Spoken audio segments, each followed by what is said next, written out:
ஜனவரி மாதம் கடைசியில் உங்கள்கிட்ட சொல்லியிருந்த சில விஷயங்களை நான் சிடிஆர் கால் டீடைல் ரெக்கார்ட் ஆதாரத்தின் அடிப்படையில் உங்கள் முன்னால் வைக்க போகின்றேன். இன்னைக்கு பேச வேண்டிய நேரம் வந்துருச்சு. 6.5 வருஷத்துக்கு பிறகு ஒரு வழக்கினுடைய தீர்ப்பு வந்தது அப்படின்னா அது பொள்ளாச்சி வழக்கு தான். அந்த பொள்ளாச்சி வழக்கு தீர்ப்பை கூட மக்கள் ரொம்ப ஓகே, இந்த வழக்குக்கு தீர்ப்பு இதுதான் பெஸ்ட் அப்படின்னு சொன்னாங்க.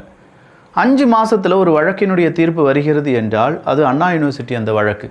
ஆனால் அந்த வழக்கினுடைய தீர்ப்புக்கு இன்றைக்கி பலரும் அவங்களுடைய எதிர்ப்பை தெரிவிச்சிருக்காங்க. அண்ணாமலை அவர்களாக இருக்கட்டும், சிங்கைஜி ராமச்சந்திரன் அவர்களாக இருக்கட்டும், எடப்பாடி பழனிசாமி அவர்களாக இருக்கட்டும், இப்படின்னு சொல்கிற முக்கியமான அரசியல் தலைவர்களும் இல்லை இதில் ஏதோ ஒரு டவுட் இருக்குது அப்படின்னு சொல்லி அதிமுக இல்லாட்டி பாஜக இவங்க எல்லாருமே திமுகவில் இருக்கக்கூடிய யாரோ சில நபர்களுக்கு இதுக்கு தொடர்பு இருக்குது அப்படின்னு சொல்கிறத ரொம்ப ஆணித்தனமாக சொல்கிறாங்க. அண்ணாமலை அவர்களுடைய ஒரு ஸ்பீச் ரொம்பவே முக்கியத்துவம் வாய்ந்ததாக கருதப்படுகிறது. அப்படி என்ன பேசியிருக்காங்க, மீதம் இருக்கும் அரசியல் கட்சி தலைவர்கள் என்ன பேசியிருக்காங்க, இது நம்முடைய நீதிமன்றத்தை அவமதிக்கக்கூடிய விஷயமாக இருக்குமா அப்படிங்கிறது எல்லாத்தையுமே இந்த ஒரு பதிவில் பார்க்க போகிறோம். இது ஆழமான அரசியல் சதுரங்கம்.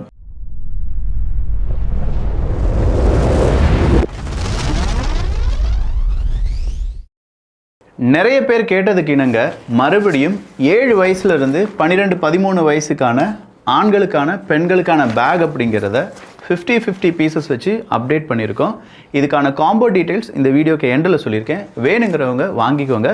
லிங்க் கீழே டிஸ்கிரிப்ஷனில் இருக்குது. First come first serve. ஏன்னா லிமிட்டட் ஸ்டாக் தான் இருக்குது. சூப்பரான பேக் வாங்கின எல்லாருமே தரமான ரிவ்யூ கொடுத்துருக்கீங்க. டீட்டெயில்ஸ் வீடியோக்கு எண்டில் இருக்குது. கோர்ட் அவமதிப்பு அப்படின்னா என்ன? கோர்ட் ஒரு ஜட்ஜ்மெண்ட்டை தந்திருக்காங்க அப்படின்னா அந்த ஜட்ஜ்மெண்ட்டை நம்ம விமர்சிப்பது அப்படிங்கிறது தான் கோர்ட்டினுடைய அவமதிப்பு. ஆனால் அதே நேரத்தில் ஒரு கோர்ட் ஒரு வழக்கினுடைய தீர்ப்பை கொடுத்துருக்காங்க. பட் அந்த வழக்கில் எழக்கூடிய சில சாதாரணமான கேள்விகள் அப்படிங்கிறத கொஞ்சம் பேர் கேட்குறாங்கன்னா அது கோர்ட்டினுடைய அவமதிப்பாக இருக்காது. அது சக மனிதர்களுடைய கேள்வியாகத்தான் இருக்கும். ஈவன் அது கோர்ட்டு கூட அவங்களுடைய வழக்கு எப்படியாக இருந்தது அப்படிங்கிறத பற்றி அவங்க யோசிக்க ஆரம்பிப்பாங்க. உதாரணத்துக்கு நான் ஒருத்தனை அடிச்சிட்டேன்னு வச்சுக்கோங்களேன். அவன் போய் கோர்ட்டில் இல்லாட்டி ஃபஸ்ட்டு போலீஸ் ஸ்டேஷனில் போய் ஒரு கம்ப்ளைண்ட் கொடுக்குறான். விக்கி என்னை கொல்ல வந்தான் அப்படின்னு சொல்லி எனக்கு எதிராக என்ன செஞ்சிட்டாங்க, ஒரு கம்ப்ளைண்ட்டை ரெஜிஸ்டர் பண்ணிட்டாங்க. கோர்ட்டில் விசாரணை நடக்கும்போது எல்லாமே எஃப்ஐஆரில் என்ன எழுதியிருக்கோ, காவல்துறை அதிகாரிகள் என்ன சொல்கிறாங்களோ அதன் அடிப்படையில் தான் விசாரணை அப்படிங்கிறது நடக்கும். என்னுடையதோ இல்லாட்டி அந்த பக்கமாக இருக்கக்கூடிய எதிராளிகளுடையதோ அந்த விசாரணை அப்படிங்கிறது இந்த ஒரு குறுகிய வட்டத்துக்குள் தான், அந்த எஃப்ஐஆரில் என்ன எழுதியிருக்கோ அந்த குறுகிய வட்டத்துக்குள் தான் இருக்கும். ஸோ இங்கே அதாவது இந்த அண்ணா யூனிவர்சிட்டி வழக்கில் மக்கள், அரசியல்வாதிகள் இவங்க எல்லாருமே கேள்வி கேட்பது அங்கே இருந்தே தப்பு ஸ்டார்ட் ஆயிருச்சு. அந்த எஃப்ஐஆர்லேருந்து இல்லாட்டி அதை சார்ந்து இருக்கக்கூடிய காவல்துறை அதிகாரிகளிலிருந்து ஒரு வேளை தவறு ஸ்டார்ட் ஆகிருக்கலாம். ஸோ அண்ணாமலை அவர்கள் வித் கொஞ்சம் ப்ரூஃபோடி வந்திருக்காரு. அது என்ன அப்படின்னு பார்த்தா, அந்த ஃப்ளைட் மோடிலிருந்து வெளியே வந்த ஞானசேகரனுடைய ஃபோன் 8:52க்கு பிறகு ஃப்ளைட் மோட்லேருந்து வெளியே வந்த ஃபோன், முதல் ஃபோன் கால் ஞானசேகரன் யாருக்கு பண்ணாங்கன்னா 8:55க்கு ஒரு காவல்துறை அதிகாரிக்கு தான் முதல் ஃபோன் காலே பண்ணுறார். 8:51 வரை ஞானசேகரன் அப்படிங்கிறவனுடைய மொபைல் ஃபோன் ஃப்ளைட் மோடில் தான் இருந்திருக்கு. ஆனால் 8:55க்கு தப்பு எல்லாமே நடந்துருச்சு. அதன் பிறகு அந்த ஞானசேகரன் அப்படிங்கிறவன் என்ன செஞ்சுருக்கான், அங்கே இருக்கக்கூடிய ஒரு காவல்துறை அதிகாரிக்கு கூப்பிட்ருக்கான். எஸ்ஹெச்ஓ அப்படின்னு சொல்லக்கூடிய ஒரு சப் இன்ஸ்பெக்டர் லெவலில் இருக்கக்கூடிய ஒரு காவல்துறை அதிகாரிக்கு கூப்பிட்ருக்கான். அப்படின்னாலும் 9:01க்கு எகைன் அந்த காவல்துறை அதிகாரி ஞானசேகரனுக்கு கூப்பிட்ருக்காங்க. 24ஆம் தேதியே ஞானசேகரன் அரெஸ்ட் பண்ணின காவல்துறை அதிகாரிகள் ஏன் 24ஆம் தேதி அவனை விடுதலை பண்ணினாங்க? அடுத்த நாள் ஒரு நாள் அவனுக்கு ஏன் அந்த கேப் கொடுக்கப்பட்டது? இந்த ஞானசேகரனாக இருக்கட்டும் இல்லை இந்த காவல்துறை அதிகாரியாக இருக்கட்டும், திமுகவை சார்ந்த கூட்டூர் சண்முகம் அப்படிங்கிறவருக்கு கூப்பிட்டுருக்காங்க. இந்த கூட்டூர் சண்முகம் அப்படிங்கிறவர் என்ன செஞ்சிருக்காரு, நேராக நம்முடைய சுகாதாரத்துறை அமைச்சர் மா சுப்பிரமணியம் அவர்களுக்கு கால் பண்ணியிருக்காரு. அன்னைக்கு 24ஆம் தேதியே 2 முறை இந்த கால் அப்படிங்கிறது இவங்க 2 பேருக்கும் நடுவில் நடந்திருக்கு. அடுத்ததா இந்த ஞானசேகரனும் கூட்டூர் சண்முகம் அப்படிங்கிற அந்த திமுகவினுடைய முக்கியமான நிர்வாகியும் பல முறை பேசியிருக்காங்க. 24ஆம் தேதி அவனை ரிலீஸ் பண்ணுறாங்க, எவிடன்ஸ் எல்லாமே அழிச்சிட்டாங்க. ஸோ இந்த மாதிரி இந்த வழக்கை நீங்கள் கொண்டு போயிருக்க வேண்டும். அப்படின்னா இந்த கூட்டூர் சண்முகம் அப்படிங்கிற அந்த நபர் விசாரணைக்கு உட்படுத்தப்பட்டாரா? அவரும் அந்த காவல்துறை அதிகாரியும் விசாரணைக்கு உட்படுத்தப்பட்டார்களா? மா சுப்பிரமணியம் அவர்களை விசாரணைக்கு அழைத்தார்களா? இப்படிங்கிற கேள்வியை கேட்டிருக்காரு அண்ணாமலை அவர்கள். அப்போ அவர்கிட்ட சிடிஎஸ் அப்படின்னு சொல்லக்கூடிய கால் டேட்டா எல்லாமே இருக்குது. அந்த டேட்டாவின் அடிப்படையில் அதுவும் ஞானசேகரன் அப்படிங்கிற ஒரு குற்றம் செய்த ஒருத்தன் திமுகவினுடைய முக்கியமான நபரை கூப்பிட்டு, திமுகவினுடைய அந்த நபர் அதிகாரிகளுக்கு கூப்பிட்டு, அந்த நபர் அமைச்சருக்கு கூப்பிட்டு, அப்போ இங்கே ஏதோ ஒரு சார் இருக்கார்ல, அந்த சார் யாரு, அதை பற்றியான விசாரணையை அடுத்த ஆட்சியிலாவது நம்ம கண்டுபிடிக்க வேண்டும், அதுவரையிலும் என்னுடைய குரல் உயர்ந்து கொண்டே இருக்கும் அப்படின்னு சொல்றார். நான் சாட்டையால் அடித்து கொண்டது அண்ணா பல்கலைக்கழக மாணவியினுடைய சகோதரனாக. நான் சாட்டையால் அடித்து கொண்டது அப்படிங்கிறது அண்ணா பல்கலைக்கழக அந்த மாணவி என்னுடைய தங்கச்சியாக நினைச்சுதான். அந்த தங்கச்சிக்கு என்ன பிரச்சனை, அந்த பிரச்சனை முடிகிற வரைக்கும் ஒரு அண்ணனாக நான் குரல் கொடுத்து கொண்டே இருப்பேன் அப்படின்னு சொல்லி அண்ணாமலை அவர்கள் குறிப்பிடுகிறார்.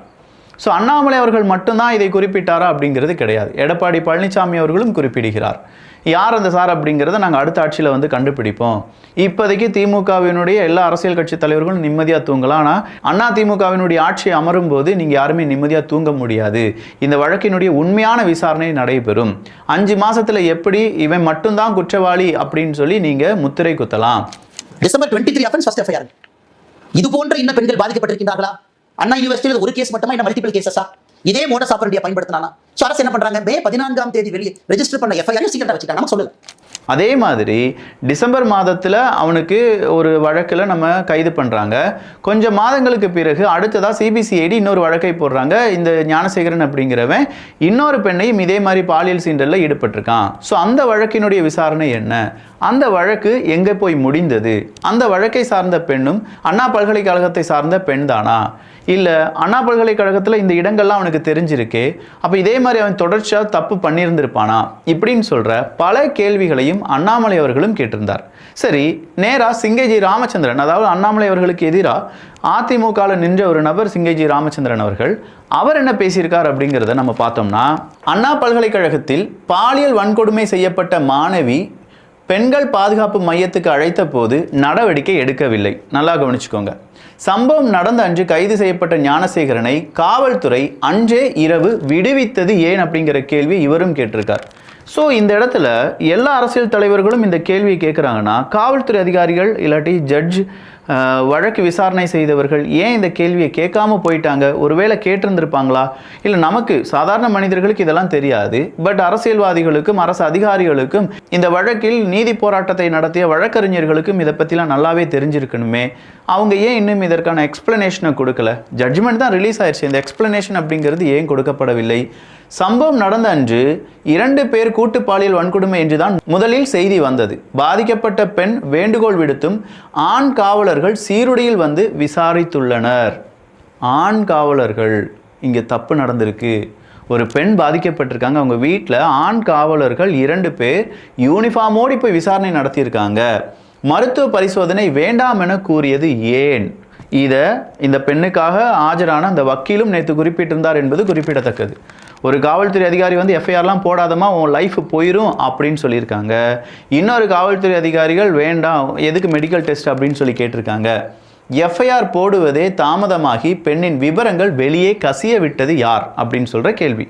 எஸ், அந்த பெண்ணினுடைய கம்ப்ளீட் டீட்டெயில்ஸ் கசிந்தது என்பதும் குறிப்பிடத்தக்கது. சிசிடிவி ஏர்பிளேன் மோடு பற்றி திமுக அமைச்சர் கோவி செழியனும் சென்னை கமிஷனரும் முன்னுக்கு பின் முரணாக பேட்டி அளித்தார்கள்.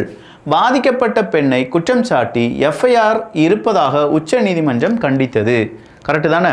காவல்துறை விசாரணை சரியில்லை என்று அதிமுக போட்ட வழக்கில்தான் உயர்நீதிமன்றம் சிறப்பு விசாரணை குழுவை அமைத்தது. இப்படி மோசமான நிர்வாகத்தில் என்ன பெருமை பேச இருக்கிறது மு.க. ஸ்டாலின் அவர்களே? ஆட்சியில் அண்ணா பல்கலைக்கழகத்தில் கூட திமுக அனுதாபிகளால் பெண்களுக்கு பாதுகாப்பு இல்லை என்பதுதான் இதில் வெளிப்படும் உண்மை அப்படின்னு சொல்லி அவர் சொல்லியிருக்கார். நேராக இன்பதுரை அவர்கள்ட்ட அவருடைய ஒரு மீட்டிங், அவர் ஒரு ப்ரெஸ்ஸில் ஒரு பேட்டி கொடுக்குறார். அவர் என்ன சொல்கிறாருன்னா, இப்போ இருக்கக்கூடிய அரசாங்கம் இந்த உண்மையை கண்டுபிடிக்காது, அதற்கு திராணியற்ற அரசாங்கமாக இருக்கிறது அப்படின்னு சொல்கிற ஒரு பெரும் குற்றச்சாட்டை அவர் வைக்கிறார். பெண்களுக்கு எதிராக நிறைய கொடுமைகள் நடக்குது, அதற்கு இந்த அரசாங்கம் தான் காரணம் அப்படின்னு சொல்லி டைரக்டாக இப்போ நடக்கக்கூடிய திமுகவினுடைய ஆட்சியை குறை சொல்லியிருக்கிறார் இன்பதுரை அவர்கள். ஸோ இங்கே பல நபர்களும் பல அரசியல் கட்சி தலைவர்களும் அரசியல்வாதிகளும் அவங்களுடைய கேள்விகளை இங்கே வச்சுருக்காங்க. அப்போ ஒரு விஷயத்தை மக்கள் புரிந்து கொள்ள வேண்டும், இங்கே ஏதோ ஒரு பிரச்சனை இருக்கு, அந்த பிரச்சனையை சால்வ் பண்றதுக்காக ஆளும் கட்சி ட்ரை பண்ணியிருக்காங்க, இல்ல அதை எப்படியாவது வெளியில கொண்டு வரணும் அப்படின்னு சொல்லி எதிர்க்கட்சிகள் ட்ரை பண்றாங்க அப்படின்னு வச்சாலும், இங்க வழக்கு அந்த விசாரணை நடந்த கணம் நீதிபதி அவர்களும் இல்லாட்டி அந்த வழக்காடிய வக்கீல்கள் அப்படிங்கிறவங்களையும் நம்ம குறைச்சி மதிப்பிட முடியாது. அப்ப எஃப்ஐஆர்ல என்ன இருந்திருக்கோ அதற்கான விசாரணை நடந்திருக்கு, அதற்கான தீர்ப்பு வந்திருக்கு. எஃப்ஐஆர்ல இல்லாத சில விஷயங்கள் ஒருவேளை இங்கே மறைக்கப்பட்டிருக்கலாம், அவ்வளவுதான். ஸோ நீதிமன்றம் அவங்களுக்கு அவங்க பார்வையில் கொண்டு வந்த நீதியை கொடுத்திருக்கிறார்கள். பார்வைக்கு வராத சில விஷயங்கள் இருப்பதாக அண்ணாமலை அவர்களும் மீதம் இருக்கும் எல்லாருமே குற்றச்சாட்டை சுமத்துகிறார்கள். இதில் எந்த உண்மை இருக்க போகுது அப்படிங்கிறத அடுத்த ஆட்சியில் தான் நாங்கள் கொண்டு வருவோம் அப்படின்னு சொல்லி அதிமுகவினுடைய ஆட்சி மலரும் என்று இபிஎஸ் அவர்கள் சொல்வதும், இல்லை பார்த்தீங்களா 5.5 மாதத்திலேயே நாங்கள் ஒரு வழக்கினுடைய விசாரணையை மேற்கொண்டு இந்த மாதிரியான ஒரு ரிசல்ட்டை கொண்டு வந்திருக்கோம், 30 வருடங்கள் அவனுக்கு தண்டனை வாங்கி கொடுத்துருக்கோம், எங்களுடைய அரசாங்கம் தான் மேன்மையான அரசாங்கம் அப்படின்னு சொல்லி திமுகவும் சொல்லிட்டு இருக்காங்க. மக்களாகிய நீங்க 2 விஷயத்தையுமே பார்த்திருப்பீங்க, கேட்டிருப்பீங்க. யாருக்கு உங்களுடைய சப்போர்ட் அப்படிங்கிறத கீழே கருத்துக்களாக பதிவு பண்ணலாம். தமிழ்ல இருந்து தான் கன்னடம் வந்தது அப்படின்னு ஒரு கருத்து சொன்னதுக்காக கனிமொழி அவர்கள் வந்து இறங்குறாங்க. கனிமொழி அவர்கள்ட்ட இல்லைங்க கமலஹாசன் அவர்கள் இந்த தமிழ்ல இருந்து தான் கன்னட மொழி வந்தது அப்படின்னு சொன்னாங்களே அப்படின்னு சொன்னதற்கு கனிமொழி அவர்கள் சொன்ன பதில் என்ன தெரியுமா? அதை நான் சொல்லலை அப்படின்னு சொல்லிட்டு விறுவிறு நடந்துட்டாங்க. நாம் என்ன கேட்குறோன்னா, நீங்கள் திராவிடன்னு பேர் வச்சுக்கோங்க, திராவிட நாடு அப்படின்னு சொல்லி பேர் வச்சுக்கோங்க, இல்லாட்டி திராவிட மாடல் அரசாங்கம் அப்படின்னு சொல்லி பேர் வச்சுக்கோங்க. ஆனால் நீங்கள் தமிழுக்காக தமிழர்களுக்கு தானே இங்கே இருக்கீங்க அப்படிங்கிறதுல யாருக்கும் எந்த மாற்று கருத்தும் இல்லை தானே. திமுகவினுடைய அடிமட்ட தொண்டனிடம் கேட்கிறேன்.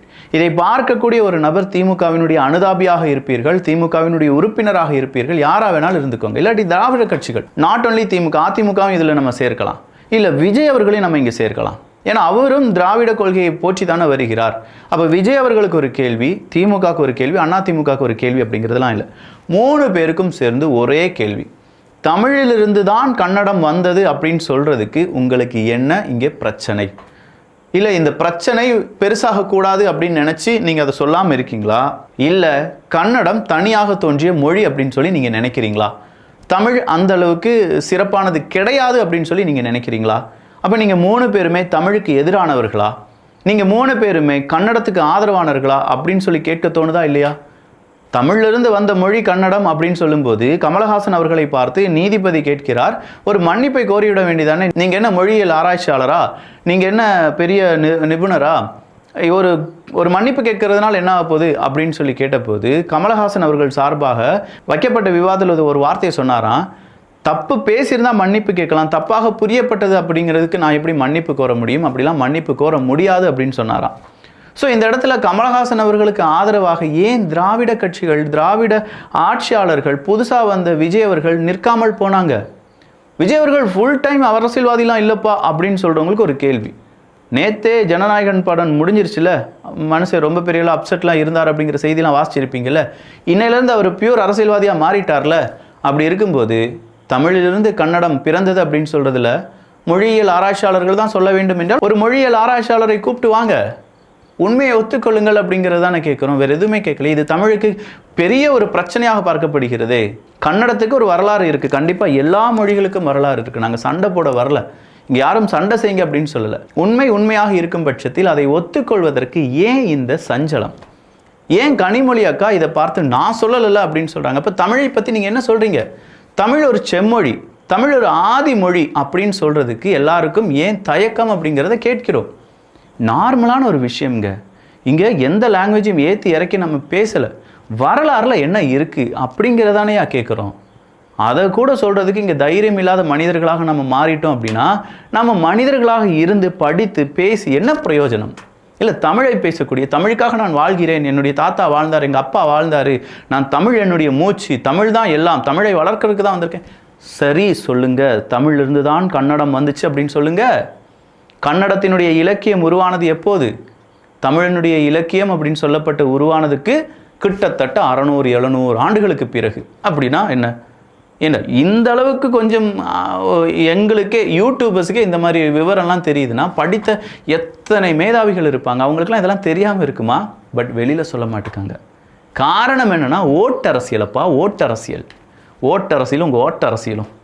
இந்த காம்போவில் pack 3D projected with 3 zips இருக்கக்கூடிய ஹை குவாலிட்டி பேக் ஒன்று பாய்ஸுக்கு தனியாக இருக்குது. அதுக்கான லிங்க், கேர்ள்ஸுக்கு தனியான லிங்க் அதுவும் கீழே கொடுத்துருக்கேன். இந்த ஒரு பேகு கூட அடுத்ததாக ஒரு வாட்டர் பாட்டில், போன தடவை மாதிரியே கொம்பு வச்ச சிப்பர் வாட்டர் பாட்டில் அப்படிங்கிறது ஒன்று உங்களுக்கு கிடைக்கும்.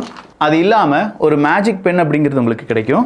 4 pencil, character pencil with eraser அப்படிங்கிறது உங்களுக்கு கிடைக்கும். டார்ச் லைட் பென் ஒன்று, பேனாலேயே இரேசபிள் 0.5 mm பென், அது கூடவே இரேசர் அப்படிங்கிறது அதுக்கான பேக் டிப்பில் இருக்கும். அன்லிமிட்டெட் பென்சில் வித் இரேசர் ஒன்று, ரெயின்போ ஸ்டாக்கிங் பென்சில், பார்க்கக்கூடிய ஒவ்வொரு கலரும் ஒவ்வொரு பென்சில் தான். நம்ம டிப் பென்சில் அப்படின்னு சொல்லுவோம்ல, 4 பென்சில் அப்படிங்கிறது இது கூட கிடைக்கும். அடுத்ததா ஒரு ஸ்டேஷ்னரி கிட், அதுக்குள்ள ஒரு பாக்ஸ், 8 கிரையான்ஸ், 2 பென்சில், ஒரு இரேசர், ஒரு ஷார்ப்னர், ஒரு ஸ்கெட்ச் அப்படிங்கிறது கிடைக்கும். அது இல்லாமல் ஒரு கேரக்டர் இரேசர் அப்படிங்கிறதும். கடைசியாக ஒரு மணி பேங்க், ஒரு metal money bank with lock, அது கூடவே 2 சாவியும் இருக்கும். இந்த மணி பேங்கும் நம்ம வீட்டு குழந்தைகள்கிட்ட இந்த ஸ்கூல் ஸ்டார்ட் பண்ணது சேவிங்ஸ் அப்படிங்கிறதே அவங்களுக்கு சொல்லிக் கொடுக்க முடியும். இது எல்லாமே சேர்த்து 999 தான். ஒரு பேகுக்கு ஆகக்கூடிய விலையில தான் இத்தனை பொருள் உங்களுக்கு கிடைக்க போகுது. வேணுங்கிறவங்க வாங்கிக்கோங்க. கீழே டெஸ்கிரிப்ஷனில் லிங்க் இருக்குது. நல்லதை பகிர்ந்து நல்ல சமுதாயத்தை உருவாக்குவோம். நன்றி, வணக்கம்.